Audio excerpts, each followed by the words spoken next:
isa rin ako sa naging masayahing tao dahil din kay Andrew E. Wala namang hari-hari. Basta ituloy mo lang music. Respect all music eh. Oo, respect all music. Tsaka pares magaling. Oo, pares magaling.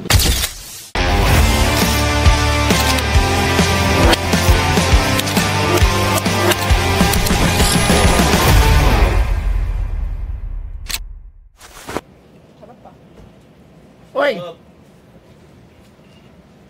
Kilala mo to? Siya si Collie. Ba't man naging Mr. Ha? Mr. Longbam. Idol niya yun.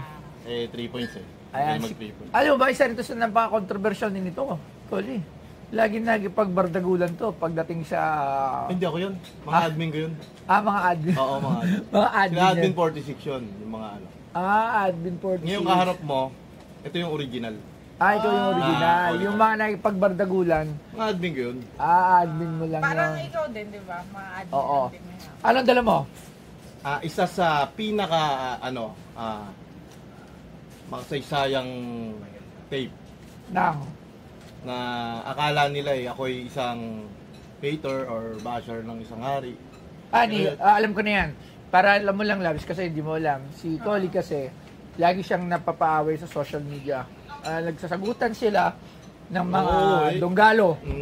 Yes, oo, lagi silang meron silang mga actually ang mga nakakaalitan ni Collie doon is hindi naman si Sir Andrew E. Hindi naman yung hari. Malabo. Yung mga donggalo na kasi syempre kanya-kanyang paniniwala yan. Kanya-kanyang bilip yan kung sino ba ang gusto nila, sino ba sa tingin nila ang GOAT, sino ba yung hari, sino ba yung pinaka. So syempre if you're a fan of or isa ka sa donggalo, syempre definitely you will say it's Andrew E. If lumaki ka naman sa Francis M.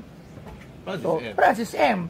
So it's a matter of lang yan respect sa opinion ng bawat isa. Kaso minsan nga lang meron kasi mga tao na pag nagpahayag ka ng opinion mo, kunyari ako, sabihin ko, kasi ako, honestly, ang para sa akin, kasi nakinig talaga ako kay Francis M. I started talaga with hip-hop o Pinoy rap, listening to Francis M. Yun talaga yung tinignan ko, I really look up to Francis M. Mga kababayan, meron akong nilamon ng nilamon ng sistema. Yung ako kasi yung mga yan, alam mo, matatagal na. Hindi ko na rin naabutan yan. Flow-G na kasi ako eh. Walang yaka. Wala naman. Buset, Flow-G. Di ba? Pero, kinakanta ko yung mga kanta ni Andrew E. Lahat? Sa video, birthday. Kumbaga, talagang, pero, mas nakilala ko si Andrew E. nung time ko na bata ko as an actor, comedy actor. Like ko siya pinapanood sa sine. Lahat ng film niyan, pinapanood ko. Lahat ng kanta niyan, kinakanta ko. Ako, kaya isa rin ako sa naging masayahing tao dahil din kay Andrew E. Dahil nanonood ako ng mga pelikula niya, comedy. Yung mga kanta niyang mga wholesome.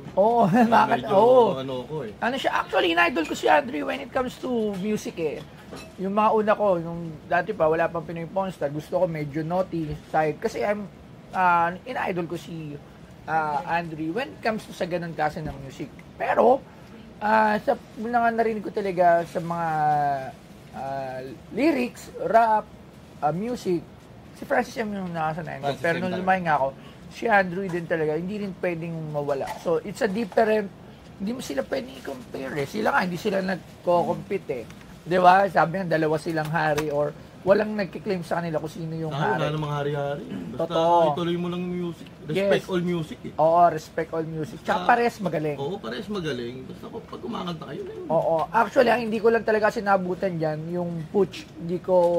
I'm not familiar with Pooch. Isa rin sa idol kaya si Pooch. Yung Pooch Maniwata. Isa rin sa idol. Hindi ako, sorry, pero nung kabataan ko, hindi ako masyado sa underground. Mostly talaga nabili ako ng mga tape. Yan. Pero yan, Death Threat, yan, mga idol ko yan. Yung bumibili kami ng tape ni Pooch, Ghetto Dogs Ghetto Dogs. Hirap na hirap kami kasi masyado siyang explicit. Oo. Puro siya mura Puro siya Kaya pinapatugtog namin yung sa bahay namin, patago. Kasi papagalitan. Bawal mapakinggan ng magulang namin. Papagalitan. Papaluin kami. O papaluin, sisigawan ko. Oo. Diba? Ano pinapakinggan nyo? Alam mo ba si Putch Maniwata, Lals? Si Putch Maniwata, ang alter ego ni Andrew E. Pag si Andrew E.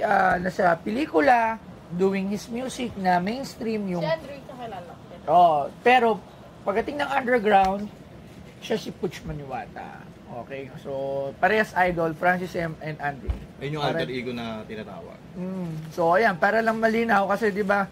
Akala nila kasi minsan pagka nagsasabi ng opinion, binabastos natin yung mga ibang. Oo. Pero hindi ganoon eh, walang ganoon. Walang pambabastos. Kasi yung mga yan, yung social media kasi ginagawa nilang mundo eh. Kung sakaling may mabasa sila, feeling nila yun na yung mundo nila. Kaya nagagalit sila. Oo. Todo. Eh sa akin naman nagagalit. Sabi ko hindi ako yan, admin ko yan eh. Kung sa akin kayo nagagalit. Yung sila admin 46. Admin yan. Tsaka wala naman, hindi naman para bastusin ng isang Andrew E. Malabo. Walang bumabastos kay Wala. Andrew E. Ako pag nakikita ko, talagang, Sir Andrew talagang Siguro mapapa-starstruck tamang eh. nilala lang yung ano nila kasi masyadong mabait si Andrew E. sa personal eh. Eh yung mga nakapaligid sa kanya, ibang mga sip-sip, mga ano. Kaya overprotective na. Oo. Kaya nasusumbong, ano na ito si ano.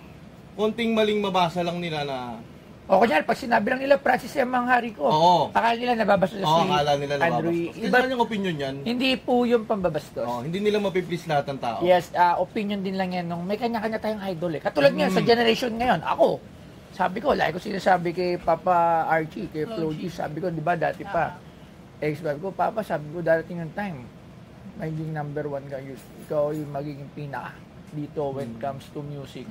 Parang ang Francis M. Yung hype gano'n, di ba? Until now, sinasabi ko pa rin sa kanya. Hindi pa masyadong nagsisolo-solo siya. XB, sabi ko, sabi ko, iba ka, sabi ko, dadating talaga yung punto mo. Anong rap ang una mong napakinggan? Ako, unang rap high school ako, Insane in the Membrane by Cypress Hill, yan. Tapos Masterplan, yan yung mga una kong mga napapakinggan talaga dati. Tapos, syempre, Francis Magalona din, katulad ng, yan, yung nilamon ng sistema, liwanag, ano ba yan, yung ano, lagi kong kinakanta. Kasi, si Francis M, kasi parang may banda siya eh. Hindi siya beat eh. Dati, di ba, yung mga kababayan ko, so, praning, so, yun talaga. Ako una ko napakinggan talaga, Foreign. Foreign. Tupac Shakur. Ako lang ako napakinggan, Cypress Hill, yan, Insane in the Membrane, so, Tapos Eminem. tapos Jump, ng ano, yung, album grupo ito, yung Jump, yung everybody get it, Jump, di ba alam yun? Hindi ko na alam yun. Ilan taon na ba? 30. Na ba? Loko-loko. Watch lang tayo. Loko-loko. Pero di ba, sino ba kumanta nun yun? Jump, everybody. Yung nagposo ng cross colors na tapos dinala ni Francis M. sa Pilipinas, sa Cinderella, yung mga parang bonnet na checkered. Alam mo yun? Hindi. Sa Cinderella. Parang ano ko siya. O yan, tapos yung naka-short din na checkered. O yun yung mga hip-hop dati, mga first year yun. Yung ang hip-hop kasi dati, maluluwag ang damit. iba. Dami kasing term eh. Madami kasing mga ina-idol na hip-hop eh. Iba-iba, sobrang lawak ng hip-hop. Kaya huwag tayo magtalo-talo dyan. Marami siyang sekta. Marami. Kung sa akin hip-hop si Francis, sa iba hindi. Kung sa iba hip-hop si Audrey, yung mga kanta niya na ano, iba, respect the opinion of bawat tao. Hindi nila kailangan i-please yung tao na ito si ganito. Sobrang lawak. Tao magdidesisyon yan Yes. dahil tenga nila yung nakikinig. Sobrang lawak ng hip-hop. Kahit sa foreign na lang, sino ba pinapakinggan, di ba? Isipin mo, Eminem na lang. Ang daming kumukontra na hindi siya GOAT because he's white. Pero yung music. Nangyayari talaga eh. So, ewan ko bakit sa hip-hop lang magulo eh. Sa ibang genre naman, sa pop, wala. Sinabi mo sa Amerika, King of Pop. Oo. Michael Jackson, Matic.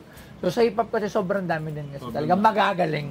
Kaya lahat sila well appreciated na wag na tayong mag-away-away. Sa hip-hop talaga kasi pag tinawag mong rap kasi nandiyan territorial eh. Maraming teritoryo ko to. Yung pa isa. Medyo may angas kasi. Kaya naunawaan ko naman lahat ng basher. Lahat ng nambaba sa akin. Hindi mo ano sa ganun, hindi mo nire-respect. Naunawaan ko sila. Basta yun lang. So ano na yung dala mo? Sige, nadama ng kwentuhan natin. At 30 minutes na nagkwentuhan. ano yan? Hoy! Andrew, sa lata kailangan nakakita nito Anong pagkain to?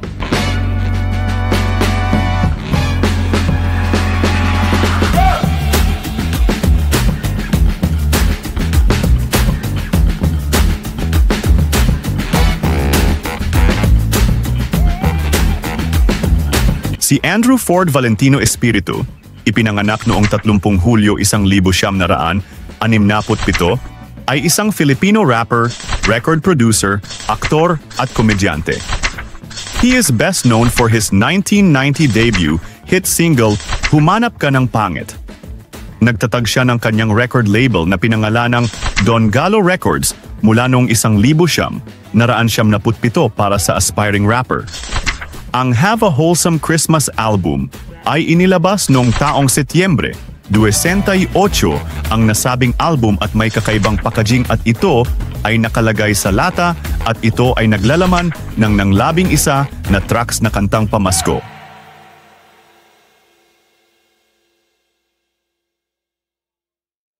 Sige, patingin nga yan. Ano ba yan? Wow! Lata! Alam mo nakalagay dyan? Tape. Ano? Tape mo nakalagay dyan. Oo, dati magkano to? 150. Malaki na dati yan. Alam mo ang presyo ng 150 dati? Oo. Nasa ano yan? Nasa 8,000. Grabe ka naman. Patingin nga ako, pati pa ng iba. Siyempre. Hoy! Francis Magalona, Primang. Ayan, hindi mawawala yan eh. Isa sa hari talaga. Ano bang ito? Ito, ang pangalawang hari. Andrew E. Men. Istos daw, Banyo Queen. Oh, Ito yung banyo. ito dito. Oo, Banyo nandiyan Queen. din. Ito rin album. Ito sa Ito yung pelikula. sa pelikula niya. Sa pelikula ta OST to eh. Alam mo yung nilaunch tong pelikula na to, dun sa Rap Olympic. Ito. Kasama niya si Rika. Wow. Enrique Paraleo, Yan yun, syempre one of my idol. Ito. Hindi ko mapapirmahan Ito yun. yan, ito yan. Ito yan. Yan. Hindi ko mapapirmahan to kay ano eh, kay Idol eh. Kay, Pag napapirma na. O ito pa, porno daw. Wala bang pirma? Di ba magalit si Jory? Yung... Sino si Jory? ha? Si Jory. Hindi, isa sa mga... Ay, si Jory, si Jouty. Oh, ba't ba lagi mo inaaway yun? Hindi siya yun, si Jory. Ba't lagi kayo nag-away ni Jouty? Alin? Ay, hindi naman ako kaaway niya. Ah, hindi ka? Oo, hindi ako. Si Si Admin 46 ang kaaway niya. Si Admin 46. Oo, no? Ewan ko ba? Okay. Ito, alam mo naman, magkakaroon siya ng concert. Eksakto. Diyan mapatunayan, mas marami ka pang tape na Andrew kaysa kay Francis. Marami pa ako niyan. Tapos sasabihin nila hater ka daw. Hater daw ako. Paano mangyaring hater ka? Meron ka yan, ako nga wala eh. Magkano mo naman yung binibenta? Siguro, Pang-karera, pang-show, at sa lahat. Basta, Bomex lang, number 1.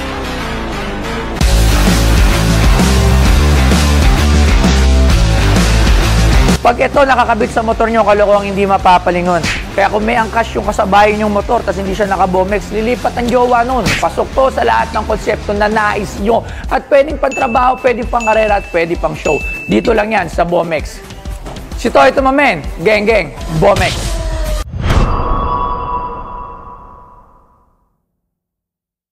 Hindi na Andrew eh. Iano ko na sa'yo, papakawalan ko na to, no? 50. Ano tayo sa 50? Okay lang, tatawag muna tayo ng expert ha. Kasi para, syempre isa sa mga old school rapper, old school hip-hop, isa sa mga nagtayo ng institusyon din ng hip-hop sa Pinas. Kilala mo ba si Kyle? Ano naman? Yan, syempre. Isa sa mga idol yan. Yan o, si Kyle ay, Papa Kyle, eto, bagay na bagay sa ito, good morning. Syempre, bago ka naman naging Filipino picker, isa ka talagang hahaligi ng mga unang hip-hop. Means, isa ka ng matandang hip-hop.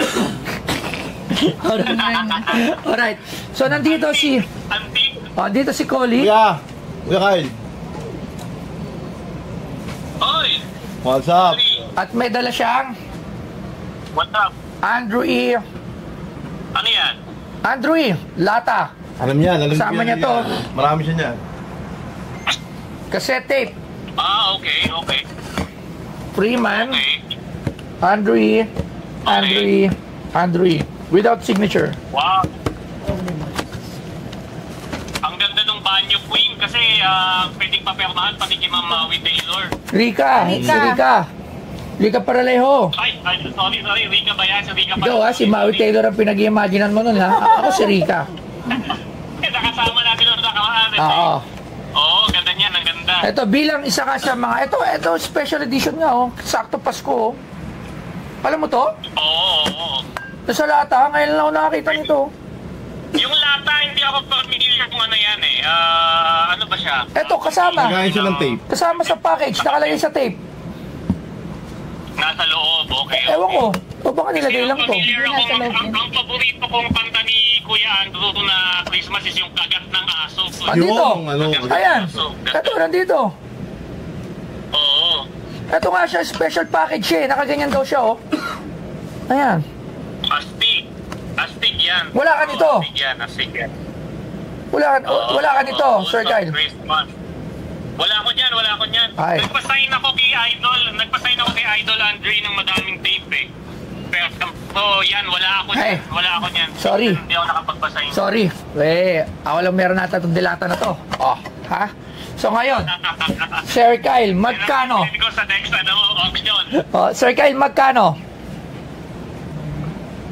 Ang cassette tapes usually nag-range yan pag walang signature mga 450 to 700. Pero 450. yung first album, wala dyan yung first album, humanap ka ng pangit eh. Wala po. Yun, medyo nasa mataas na yun, 1,000, ganon, 1,500, ganon. Pero yung mga yan is, siguro nandun sa mga range na yun. Kung wala pang autograph, pag nasabi na yan ni Kuya Andrew, siguro nasa mga 2,000, ganon. Itong may lata. Yung lata niya na hindi naman sa ano, yung lata mas mahal pa yan sa cassette. Kasi yung mga iba nakapagtabi ng cassette eh. Yung lata hindi lahat nakapagtabi. May mga taong gusto bumili lata lang. Kagaya ko. Oo. Kagaya ko. Magkano to? Makakahanap ako ng tape eh. Oo, yung tape pero yung lagayan. Magkano to? Oo. Siguro ang ano ko dyan, ang estimate ko dyan is siguro mga packaging yan ng tape ha, siguro yung whole set na yan nasa 2K 2.5. Okay, 2K 2.5. Hindi ba yan ano, brother? Pasensya na, ngayon lang kasi ako nakita yan. Hindi ba yan yung inlay din tapos pinalupot lang sa lata? Hindi. Pareho ba sa inlay nung cassette? Hindi, sakto-sakto eh kasi meron din nakalagay na ano eh. Yung binili ko yan sa ano, ganyan na siya eh. Ayun kasi nakalagay yung love song oh. Tingnan mo yung nutrition packs niya. Love song, party song, love song. Para legit yan bro, legit. Napakaganda, napakaganda. Ayan o. Yan yung, pag nangangaroling dyan nilalagay yung... Ay, nakalagay nga, pre-gift item inside and much more pa. So, meron pa pala ito ibang kasama. May iba pang kasama. May t-shirt naman yan. Baka t-shirt sa loob yan. Hindi kasya t-shirt dito. Sobrang liit nito. Maliit ba yan? Maliit? Parang lata ng ano, Okay. pork and beans. Okay. Nice! Very nice, madaling i-display katabi ng cassette. Oo. Ganda niyan bro, yan ang papapirmahan. Yan. Yung cassette. Okay, so magkano lahat to? Assess mo, Sir Mike. Sir Kyle. Sa tingin ko yung Miglata nasa 2K, tapos yung the rest nasa 700 each. Kasama yung kay Francis M. na Freeman. Yun yung mga top price na niyan, top price. Kasi Alright. maraming nagbebenta ng ganyan eh. Okay. So, depende sa condition. Maraming salamat agad sa'yo, Sir Kyle. Thank you very much. Siyempre. Thank you, Kuya Kyle. Salamat po. Thank you, Kuya. Salamat. Thank you. Yeah. Kita kits. Salamat. Good luck. Okay. 4.8 yan lahat.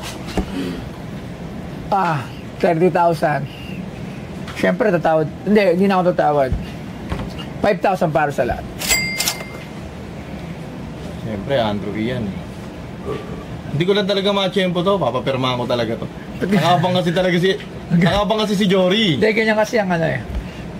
Pag si Sir Andrew Hindi, ang sinasabi nila, niloloko ko raw ganon.